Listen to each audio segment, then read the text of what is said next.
হে high, আমি আরিয়ান। এই ভিডিওতে জাস্ট একটা ছোট্ট সিন নিয়ে কথা বলবো। সবাই তো শাহরুখ, কাজল, রানী মুখার্জির কুসকুস হোতা হ্যায় সিনেমাটা দেখেছেন। সো এই সিনেমায় ইন্টারভেলের পরে একটা গান শুরু হয়। সেই গানে আমরা দেখতে পাই সালমান খানকে। সেই গানে ক্যামেরাটা আস্তে আস্তে তার দিকে যাচ্ছে, এরপর তার দু হাত পিছনে দিচ্ছে, একটা সাইড লুক দিচ্ছে, এরপরই লং শটে ফেস রিভিল হচ্ছে। অ্যান্ড ওই সিনটা, এই সিনটা যদি আপনি এখনো দেখেন, হ্যাঁ আপনি 100 বার অলরেডি দেখেছেন, বাট আপনি যদি এখনো দেখেন একটা গুজবাম্প দেয়, একটা ভালো লাগা কাজ করে। বাট এটাই ইমাজিন করুন যে সিনেমাটা 1998-এর। সো ওই সময়ে যারা থিয়েটারে বসে এই সিনেমাটা দেখেছে তারা কতটাই এনজয় করেছে। আই মিন এখন নর্মালি যেটা হয় যে কোন সিনেমায় কার ক্যামিও থাকবে, কে থাকবে, এটা তো আমরা খুব সহজেই জানতে পারি।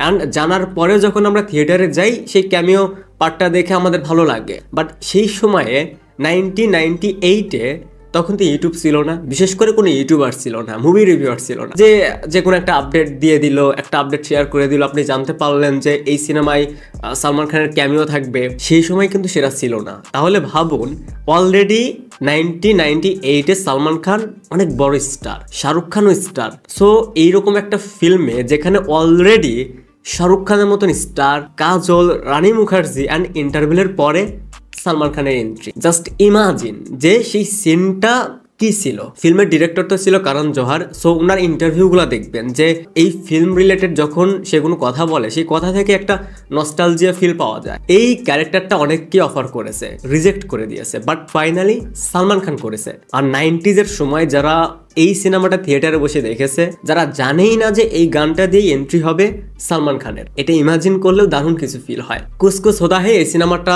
আই থিঙ্ক অনেকের পছন্দের তালিকায় রয়েছে, ইভেন আমারও পছন্দের তালিকায়। অ্যান্ড স্পেশালি এই সিনেমায় কাজলকে যা লাগে ইন্টারভেলের পরের থেকে, আই মিন সে যখন থেকে চলে যায়, আমি জানি না কাজলের যতগুলো ফিল্ম রয়েছে ওভারঅল সবগুলো ফিল্মের চেয়ে এই ফিল্মে তাকে যা লাগে দারুণ। ওভারঅল কুসকুস হোতা হ্যায় ছিল হচ্ছে ফুল এন্টারটেইনিং একটা প্যাকেজ, যেখানে লাভ, comedy, emotion, chartbuster music, Shahrukh Khan, Salman Khan, কাজল, রানী মুখার্জি, ফুল একটা প্যাকেজ। যে সিনেমাটা আপনি বারবার দেখতে পারবেন। বিশেষ করে 90s-এর সময়ে যে ফিল্মগুলো হতো, যারা 90s-এর তারা তো সেই ফিল্মগুলোর একটা ক্লিপস দেখলেও নস্টালজিয়া ফিল করে। বাট আমরা তো অনেক পরে সিনেমাগুলো দেখেছি, এরপরেও এই সিনেমাগুলোর যখন ক্লিপস ফেসবুকে আসে একবার হলেও দেখে। এই সিনেমার গান, এই যে সালমান খানের এক্সটেন্ডেড ক্যামিও, এগুলো নিয়ে আরো 50 বছর পরেও কথা হবে, আর 100 বছর পরেও কথা হবে। তো আপনাদের পছন্দের তালিকায় এই সিনেমাটা আদৌ রয়েছে কিনা সেটা কিন্তু অবশ্যই কমেন্টসে জানাবেন। তো এই ছিল, বাই।